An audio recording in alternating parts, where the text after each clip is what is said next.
Hello slippers family. आज मैं विकी भाग इन रहा वेलनेस चैनल पे बात करने वाले हैं AWPL की एग्रीकल्चर प्रोडक्ट भूविटा सॉइल कंडीशनर के बारे में।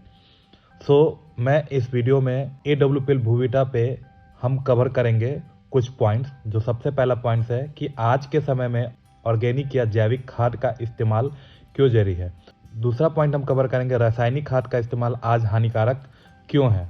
तीसरा पॉइंट हमारा होगा कि AWPL के ऑर्गेनिक या जैविक खाद भूविटा सॉइल कंडीशनर के लॉन्च के बारे में। चौथा पॉइंट कवर करेंगे ऑब्वियसली भूविटा क्या है।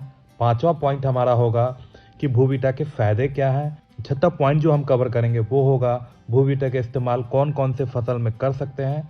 और लास्ट सातवां जो पॉइंट हम कवर करेंगे वो भूविटा का इस्तेमाल कैसे करना है। अंत तक वीडियो में बने रहें।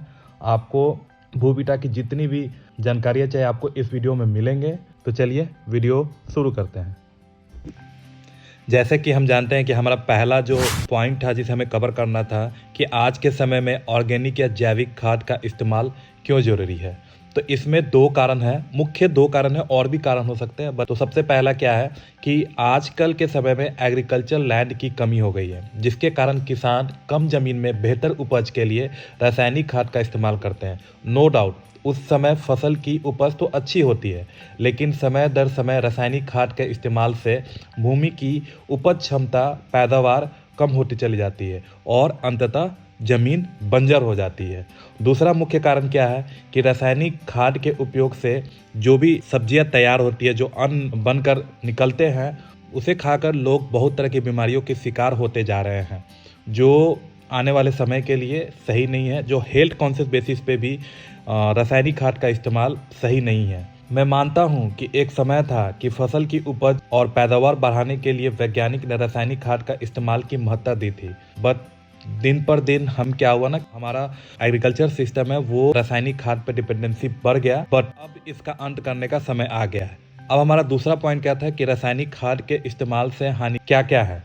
तो रासायनिक खाद के इस्तेमाल से सबसे पहला हानि क्या है कि मिट्टी की जो नमी है, जो तापमान है, उसमें कमी आने लगती है। रासायनिक खाद के इस्तेमाल से दूसरा हानि क्या है कि मिट्टी की संरचना एवं गुणवत्ता पे असर पड़ने लगता है। तीसरा हानि क्या है कि pH जो होता है असंतुलित हो जाता है। इसके बारे में आगे बताऊंगा कि pH मिट्टी के लिए कितना इंपॉर्टेंट है। अगला जो हानि है वो है मिट्टी के जो सूक्ष्म पोषक तत्व होते हैं उसमें कमी आने लगती है। और हानि के बारे में बात करें तो मिट्टी में जो मित्र जीवाणु होते हैं उनमें भी कमी आने लगती है। और जो सबसे लास्ट जो हानि है, जो सबसे खतरनाक है, रासायनिक खाद के इस्तेमाल से जो उपज और जो पैदावार होती है वो काफ़ी केमिकल युक्त होती है, जो हेल्थ पे आने वाले समय में लॉन्ग टर्म में काफ़ी ज़्यादा असर करती है। अगला जो हमारा पॉइंट कवर करना था वो था तीसरा पॉइंट AWPL के ऑर्गेनिक या जैविक खाद भूविटा सॉइल कंडीशनर के लॉन्च के बारे में। मुझे ये बताते हुए खुशी हो रही है कि देश में ऑर्गेनिक खेती को प्रमोशंस को लेकर AWPL ने एक बहुत बड़ी कदम उठाया है। AWPL ने इन सब को मद्देनज़र रखते हुए रासायनिक खाद के इस्तेमाल को कम करने की कोशिश में AWPL के कृषि वैज्ञानिक टीम ने कई साल की रिसर्च के बाद बायो ऑर्गेनिक बेस्ड कंडीशनर बनाया है, जिसे हम AWPL के वैदिक एग्रो भूविटा फॉर प्लांट ग्रोथ के नाम से जानते हैं। तो ये थी हमारी भूविटा लॉन्च के बारे में। अब हमारा जो अगला पॉइंट भूविटा एक्चुअल में है क्या। जैसे क्या है ना, भूविटा से क्या फील आ रहा है, भू का विटामिन। जैसे हमारे शरीर को ना हर तरह के विटामिन की जरूरत होती है, वैसे ही मिट्टी को हर तरह के विटामिन की, हर तरह की मिनरल्स की ज़रूरत होती है। जैसे किसान जानते हैं, हम जानते हैं, जैसे बेसिक जो चीज़ें होते हैं, जो मिनरल्स जो मिट्टी में पाए जाते हैं, किसान भी जानते हैं कि उसमें कैल्शियम अच्छा होना चाहिए, मिट्टी में आयरन अच्छा होना चाहिए, नाइट्रोजन अच्छा होना चाहिए, फास्फोरस अच्छा होना चाहिए, पोटेशियम अच्छा होना चाहिए। इन सब की जरूरत होती है। लेकिन इसके अलावा भी कुछ चीज़ें होती है जो मिट्टी की उर्वरता शक्ति को बढ़ाने में बहुत काम आती है। जैसे सेलेनियम हो गया, कॉपर हो गया, और भी मिनरल्स हैं जो मिट्टी के उर्वरता को और मिट्टी की गुणवत्ता को बढ़ाने में मदद करती है। भूविटा क्या है ना, जितने भी वाइटामिन बोल सकते हैं, मिट्टी के विटामिन या मिनरल्स को मेंटेन करने में मदद करती है। अब भूविटा के फायदे क्या क्या हैं। पहला क्या है कि मिट्टी की संरचना में सुधार, जिससे पौधों की जड़ों में फैलाव अच्छा आता है। दूसरा जो हमारा फायदा है, भूविटा के इस्तेमाल से भूमि की तापमान व नमी बनी रहती है। तीसरा जो हमारा फायदा भूविटा से है, उसके इस्तेमाल से भूमि में मौजूद सूक्ष्म जीव की गतिविधि में वृद्धि होने लगती है। चौथा फायदा क्या है कि हमारे जैसे अब यहाँ मैंने बताया था पहले हानि में, रासायनिक खाद से हानि क्या होता है, पीएच बैलेंस गड़बड़ हो जाता है। अब हम इसे समझेंगे कैसे कि जैसे हमारे शरीर में एसिडिटी होती है, मतलब पीएच वैल्यू बढ़ जाते हैं, पीएच मतलब एसिडिटी हो जाता है, तो क्या होता है कि हमारा पेट गड़बड़ हो जाता है। ठीक उसी तरह भूमि का भी पीएच वैल्यू मेंटेन बैलेंस होना चाहिए।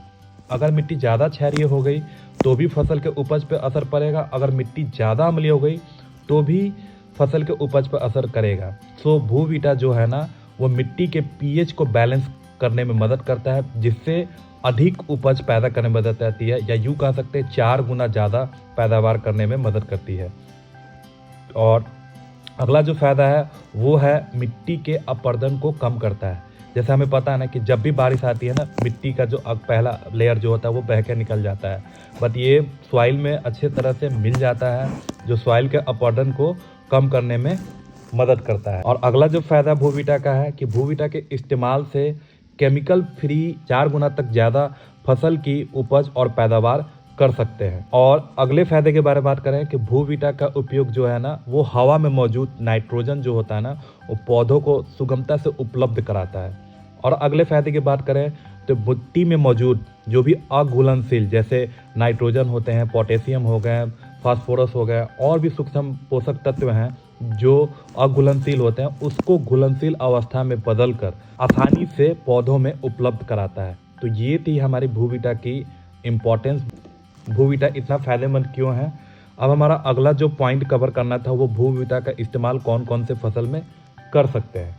तो मुझे बताते ही खुशी हो रही है कि भूविटा का इस्तेमाल जो है ना सभी प्रकार के फसल में किया जा सकता है, जैसे टमाटर, मक्का, प्याज, हर तरह की सब्जियां, हर तरह के फल, मक्का, गेहूं, धान, लहसुन, अदरक, आलू, गन्ना इत्यादि। मतलब यहाँ तो सारे फसल को कवर नहीं कर सकते, जितने भी फसल है ना आप उसमें इसका इस्तेमाल आसानी से कर सकते हो और पैदावार को बढ़ा सकते हैं।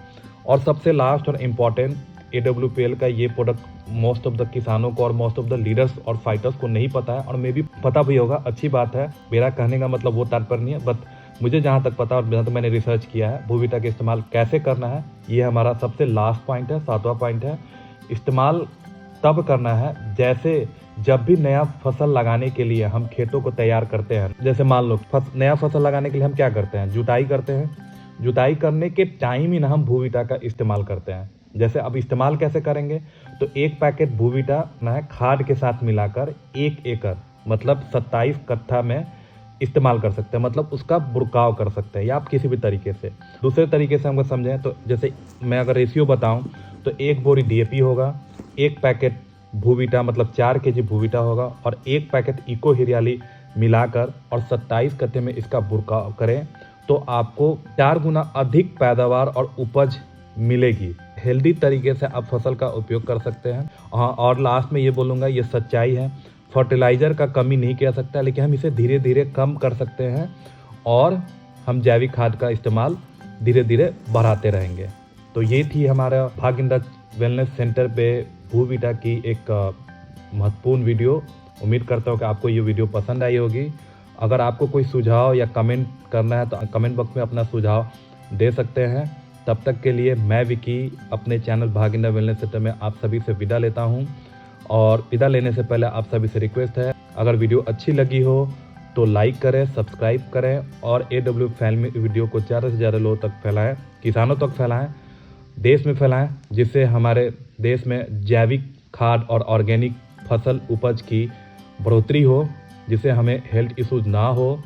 सो मिलते हैं नेक्स्ट वीडियो में। Thank you.